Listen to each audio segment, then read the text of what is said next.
Hey guys, what's going on? Shadowmaster EX here. I'm bringing you guys my top 10 favorite Pokemon. Now, this list is completely opinionated, as the title says, so don't get upset about any of my picks. I don't want to hear anything in the comments like, oh, that Pokemon's trash, that Pokemon's so bad competitively, This is just Pokemon that I think are either really awesome, really aesthetically pleasing, just really playful, fun, or cool. So, that being said, let's get right on to our top 10 list. Starting our list off at number 10 has got to be the cute little lighthouse Pokemon, Ampharos. Now, Ampharos is just one of those Pokemon that I think is really cool and really cute. I don't see it a whole lot in the anime because I haven't really watched all of the anime in its entirety, but whenever I play through Heart Gold or Soul Silver, I'd always find myself gravitating towards the cute little electric sheep. Raising that thing up into an Ampharos and using it reliably as a somewhat bulky electric attacker was always fun. And then when they gave it a Mega Evolution, that just made my heart just melt, seeing all of that hair and seeing him gain the dragon typing. I was like, what? Ampharos is electric dragon? We've never seen an electric dragon before. And honestly, I didn't think Ampharos would be an electric dragon, but hell, it worked out. People don't use it as much, and it's not like one of the mainstay Mega Evolutions, but it always had a place in my heart. One of the cutest and silliest Mega Evolutions.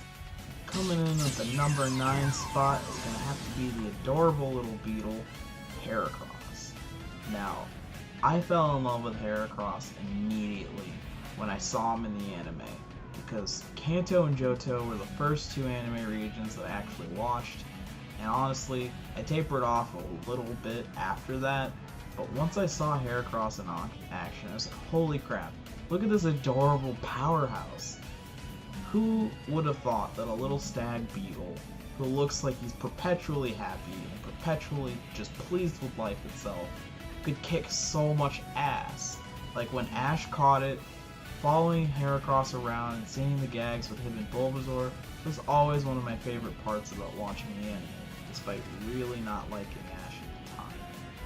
Then, when I found out that Heracross was going to get a Mega Evolution, because I believe they debuted Mega Pinsir first, and I was like, oh wow, Pinsir's getting a Mega Evo, but the other OG bug isn't? That's kind of crap. And then when I saw it, I was like, well, you tried.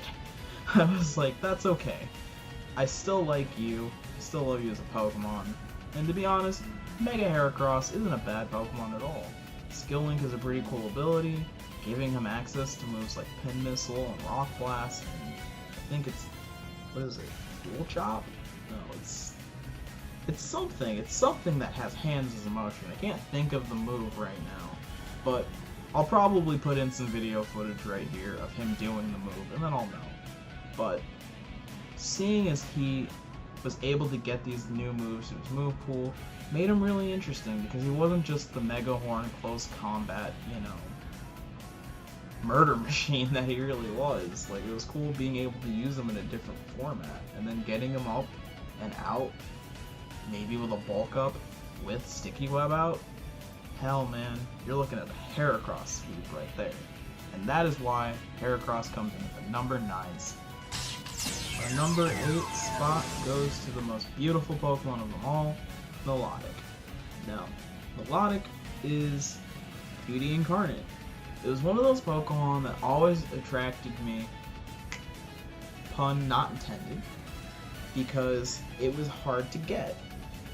Feebas was something that I really wanted, but back when it first came out, the method to get Feebas was just so time consuming, so unrealistic, so unfeasible that I was like, well, guess I'll never have a Milotic. And generations went on like that. We got to Gen 4, and it was still really difficult. We got to Gen 5, and I heard it was possible, but it was still really difficult. And then, actually it could have been Gen 5 actually, when I found, it was either Gen 5 or Gen 6, where like you could actually encounter wild Milotic. And I was like, what the fuck? You can just go find this now in the wild. They're just there. That's so cool. Or I might even be thinking of a ROM hack. But at some point, they made it incredibly easy. I remember in, I believe it was Oraz, you were able to just fish Feebas guaranteed from a spot on the bridge. And that was so cool. Because once I got my Lodic, once I found the item to evolve it, the thing just never left my side. It was one of my favorite water types from 3rd gen, in a gen where water types were honestly really hard for me to find ones that I liked. Like, even I wasn't a huge fan of Mudkip, so I was definitely a picky customer when it came to the water type. But once I was able to finally add my Lodic to my team, I was able to experience how tanky it was, and it actually ended up becoming one of my favorite and first competitive Pokemon. I loved its natural bulk, I loved its ability to use Recover along with Haze to eliminate stat changes, giving it Scald and Ice Beam were really good for attacking moves, Toxic was good for stalling, just everything in general. My Lodic was really cool, and then his ability, giving it the ability to boost its defenses when it had a status, was perfection. I remember having a really difficult time battling Cynthia when I used, or not when I used my Lodic, when she used my Lodic, and that might have been my first taste of, holy shit, I want that Pokemon, give it to me now or I will kill you. Our number 7 spot is gonna have to go to my favorite Gen 3 starter, Sceptile. Now, Sceptile was one of those Pokemon that I was actually really surprised that I'd like, because I really fell in love with the middle stage Grovyle after watching the anime, and when I finally saw what it evolved into, I was really hesitant on if I was gonna like it or not. But again, seeing Sceptile handle its own in the Battle Frontier, and even in the League when it went up against Darkrai, really won me over. Sceptile is a really cool Pokemon. Seeing it in action was always really interesting. I loved the design. I loved just his access to moves. I remember when I first started playing Emerald, I'm pretty sure Sceptile was my first level 100 Pokemon because I found a way to pretty much solo the entire league with just him. I'd give him Brick Break or something to beat the Elite Four Dark member, which I believe his name was Sydney. I was able to just OP use Dragon Claw or something. I don't really remember what I used for the Ghost Lady. I actually might have switched for that. But then when I get to Glacia, he would destroy Glalie, he'd destroy all the Walrein and Celio. I'd get to Drake, having Dragon Claw, Drake would fall, and then I'd get to Wallace and it's just let me just Leaf Blade and Solar Beam everything. It very quickly became my highest level Pokemon, and it grew into being one of my favorite Pokemon. Then, when the Oraz remakes came out, I was so excited, because when I found out that Swampert and Sceptile were going to join their pal Blaziken in the Mega Club, I was like, holy crap, I have no clue what they're going to do for these Pokemon, but I'm excited anyway. And when I saw Mega Sceptile, my heart just exploded. I was like, holy crap, he's literally the forest dragon that he was always fabled to be. Getting Lightning Rod was also a really cool thing too, because that was around my phase when I literally could not stand the fucking sight of Rotom Wash. Everyone was using Rotom Wash. Every time I encountered one of those things, it'd be Will-O-Wisp, Hydro Pump, Will-O-Wisp, Hydro Pump, Rest, Chesto, Will-O-Wisp. I was like, are you fucking kidding me? And it would Volt Switch out of unfavorable matchups, which was always really shitty because I always think that I had the upper hand, and then it would just pop a Volt Switch. But then, Lightning Rod Mega Sceptile happened and became the best Rotom Wash counter. Almost at the halfway mark, my boy Decidueye. Now, this one I was actually really torn about at first, because I remember seeing the Chinese leaks and seeing the final starters and thinking, well, I kind of hope that those aren't real. It'd be nice to see something different, especially since it was spoiled so early on, but I do remember thinking immediately that Primarina and Decidueye were probably the best designs there. I saw that they were the most marketable, and then I saw that the meme hate for Incineroar was really high. But overall, I ended up really growing to like them all, Not so much Primarina. It kind of scares me the way its eyes look all soulless. That being said, once I further looked at Decidueye, and of course I ended up having Decidueye because Rowlet stole my heart from the fucking jump. Rowlet was literally my favorite Pokemon. I have a plush of Rowlet sitting next to me as I record this. And honestly, playing with it was so cool. I was kind of disappointed that its speed stat was so low, but I really thought that his access to so many different moves, like Roost, Sinister Arrowhead's Z move, but his Spirit Shackle, that's the one I'm thinking of. Spirit Shackle, Roost, Synthesis, Sucker Punch, Sword Stance, Brave Bird, so many different moves that just made him so diverse, and despite his typing not being the most offensive, friendly typing, I still thought he was really cool. The concept of an owl archer was really badass, and then just seeing the way it moved in the games really won me over. Right at our halfway mark, number 5 has gotta be Snorlax. Now, this adorable sleepy Pokemon is honestly the cutest thing in the whole fucking world. I don't know how you can not love Snorlax. All he does is sleep and eat. And when he does battle, he's a fucking powerhouse.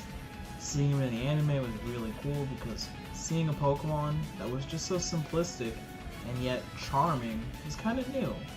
Back in the early days of Pokemon, everything needed to be either overly adorable, overly badass, really powerful, or just it had to get you right away. And Snorlax sort of skated the line on a lot of these things. He was the type of Pokemon that was just there, and you never really thought that it would do much other than sleep or eat, but when it finally got up, he got shit done. And that's a trend in the games as well. He's a very tanky Pokemon with a lot of natural bulk. He's only got one weakness. He has the ability to learn a wider array of moves, such as Ice Punch, Earthquake, Curse, fucking Heavy Slam, High Horsepower, the list goes on. You can do a lot of different things depending on what you need, and I always would find myself using him as this offensive tank where his defense would be really high, his health would be really high, and I wouldn't invest in attack, but I'd run Curse along with Chesto Berries, so that way I could just bulk myself up, start punching dragons, start body slamming anything else, and just kind of just steamrolling everybody. Snorlax was that adorable, threatening Pokemon that also led me to a really funny victory over somebody on Wi-Fi. If I have the battle, I'll probably drop it in here, but to describe essentially what it was that new kid who, had all of the legendaries and he thought that he was really good. He's just like, hey, check out my team of Darkrai, Palkia, Dialga, Arceus, Rayquaza, Kyogre. I'm super powerful battling online. And then Snorlax is kind of just like, yeah, no, not really. He fucking one-shot the Darkrai with Body Slam, he Ice Punched the Rayquaza out of nowhere and took it down, and the dude DC'd after that. Snorlax was literally the God Slayer. And that's why I've appropriately named my Snorlax Snack God. Taking the number 4 spot is gonna have to be Lycanroc, specifically Midday form. And I guess now you can include Dusk. Now, Rockruff, when I first saw it, I thought was adorable. Much like the Rowlet I said was sitting on my desk, there's also a Rockruff over here, along with an Ampharos as well. And honestly, as soon as I saw Rockruff, I fell in love with it. I thought it was the cutest little pupper in the world, and I was so excited to see what he'd evolve into. I think I might have saw the Midnight form first, and I was like, oh, that's okay. And then I saw Midday, and I'm like, oh my god, it's a majestic doggo. I love it so much. And then when I saw the Dusk form get revealed, I was like, oh my god, it's an even more majestic doggo. Please have a better move pool. But seriously, when I got it, I was so excited to use it. I put it on my team immediately. As soon as I picked up my copy of Pokemon Moon, I was just like, where's the fucking Rockruffs? Everybody talking to me, get the fuck out of my way, because I need Rockruff yesterday. And as soon as I finally obtained it, I leveled it up, he was probably my second strongest. I think him and Decidueye were probably my like go-to guys. And I'll probably do a video detailing the Pokemon that I had, you know, on my Sun and Moon playthrough later on, in anticipation of Ultra Sun and Ultra Moon. But that being said, I did encounter a lot of issues trying to use Lycanroc Midday. He's really cool if you want to take out a flying type or an ice type, but honestly beyond that, his move pool is really sparse. You don't get a lot of coverage, his speed's good, but he doesn't have the right moves to really utilize his speed or his attack, and being able to give a Z move to him is somewhat of a remedy. It's like a half remedy. It's like putting a band-aid on a gunshot wound. Like, it looks okay, but in theory, it just really doesn't work. So I'm really hoping when Ultra Sun and Ultra Moon comes out, especially with this new Lycanroc form, they can kind of correct a lot of the things that they didn't really do for Lycanroc to make him a really good Pokemon. Taking the number 3 spot has gotta be the OG Infernape. Now, I'm not gonna lie, I was kind of bummed when I realized that Ultra Sun and Ultra Moon were gonna be the new games and not, you know, Spatial Pearl and Celestial Diamond or whatever the hell people were saying it was gonna be. Because I was so excited to get Infernape and maybe even have a Mega Infernape. Infernape is one of those Pokemon that looks super cool, and when you use it, he's actually really decent. I know a lot of people weren't excited about firefighting again for the starter, but Infernape really makes it work. Seeing him use Close Combat, Flare Blitz, Stone Edge, U-Turn, Thunder Punch, fucking anything you really need, he could get. He suffered from 4-move slot syndrome really bad, but that was only because he was such a good tool to use for all of these different moves. He could fit a lot of different roles. He could be your anti-lead with Taunt, he could be a revenge killer with Iron Fist, Mach Punch, Thunder Punch. He could do a lot of different things, and that really meant a lot to me when I saw him. Beyond that, seeing him in the anime was incredible. Ash's Infernape won me over so hardcore. Seeing the storyline between Chimchar and Paul and Ash, seeing him grow up into an Infernape and control Blaze, and then seeing that final showdown in the league between Ash and Paul really, really made Infernape shine in my eyes and my heart. I don't know, like, what I would do if I couldn't pick Infernape if I was in Gen 4. Like, I used to go with the Grass Starter because I have a history of picking the Grass Starter in beginning games, but Infernape was one of the Pokemon that actually swayed me away from my conventional thinking. And ever since that, I've never looked back. Almost at the end of the list, taking the number 2 spot is Greninja. Now, there's not a whole lot I can say negative about Greninja, because this Pokemon is incredible. His speed's really high, his ability is incredible, his special attack and his attack are both nothing to scoff at, and he's seen a really good amount of action in the competitive metagame. Even once he got his Ash Greninja form, people found a new way to use Greninja, and they never really stopped. I can't tell you how many times I've seen an Ash Greninja just spamming Water Shuriken to get the Battle Bond and then wrecking shit once he's finally done it. Protean Greninja is always a really cool mind game to play, much like with what we had in Gen 6 with Aegislash, being able to King Shield, being able to switch into certain moves and resist or even be immune to them, and then smack you hard with a fucking apparently Flash Cannon or an Iron Head because you could use them special or physical. Greninja is one of those Pokemon that if you have a diverse enough moveset, you can predict a lot, especially with his speed. And then seeing him in the anime, that was one of my favorite things about Greninja. That's what made me fall in love with him, that's what made me like really put him at the top of my list. That's what made him pass by a lot of these other Pokemon I put on here. Was seeing his debut in the anime, and then his badass theme, oh my goodness. Having a theme that awesome, and then being that physically awesome, nearly killing, well not killing, but beating a Mega Charizard X. One that almost beat a fucking Primal Groudon. One that could go toe to toe with fucking Steven Stone. Greninja never disappointed the fans. People immediately loved it. It was a Ninja Frog. It was such a cool idea.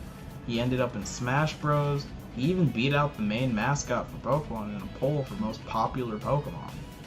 I think all of those accomplishments under his belt, he definitely deserves the number 2 spot. Wrapping up the list as our number 1 Pokemon, and I know this isn't going to come as a surprise since you haven't seen him in any of the other 9 spots, is Gengar. Now, this little spoopy guy has always been my favorite Pokemon. Ever since I first started playing, I always wanted a Gengar. It was so difficult because I never had anybody to trade with, and then I never had, like, the cable to trade with for the longest time. And once I finally got it, Gengar was the first trade Pokemon I ever had. And as soon as I had Gengar, I always want to use it against everything. My first game that I started out with was actually Pokemon. It was either Pokemon Emerald or Pokemon Leaf Green. I'm pretty sure it was Leaf Green. And when I started playing it, my team would usually consist of like Nidoqueen, Haunter for a little while until I realized I couldn't really use Haunter effectively, Vaporeon, insert random grass type, usually my starter Bulbasaur, so Venusaur. But once I was able to finally start using Gengar, man did I really fall in love with him. I really gravitate towards Pokemon that are really good attackers, because when I first started playing Pokemon, I was one of those guys whose main strategy was just hit them hard and hit them fast. Gengar does just that, having a really great speed tier and having a really great special attack. He really fit my playstyle, and he also really fit just my style of Pokemon in general. I felt like he was a Pokemon made for me. And that really carried on when 6th Gen got here, and he got his own Mega. That was really incredible. I remember seeing a leaked image for what I thought would be his Mega, and it looked like a baby floating on a vape cloud. And I was like, really scared and really hoping that wouldn't be it. And then when I finally saw the official Mega, he literally grows hands, grows legs, and steals souls. He gets fucking, what is it, Shadow Tag? No one can leave. He's just like, no, you're staying here with me until I kill you or you kill me, which I thought was badass as hell. He's my channel mascot, he's my favorite Pokemon. That's why Gengar gets the number 1 spot on this list. Well everybody, that's gonna wrap up today's top 10 list. Thank you guys for watching, and let me know down below, who are your favorite Pokemon? I'd be really interested to see what responses we get, especially some of mine are on your guys' list. Not saying that they have to be. So, that being said, thank you all for watching, have a great day, and I'll see you guys in the next video. Peace.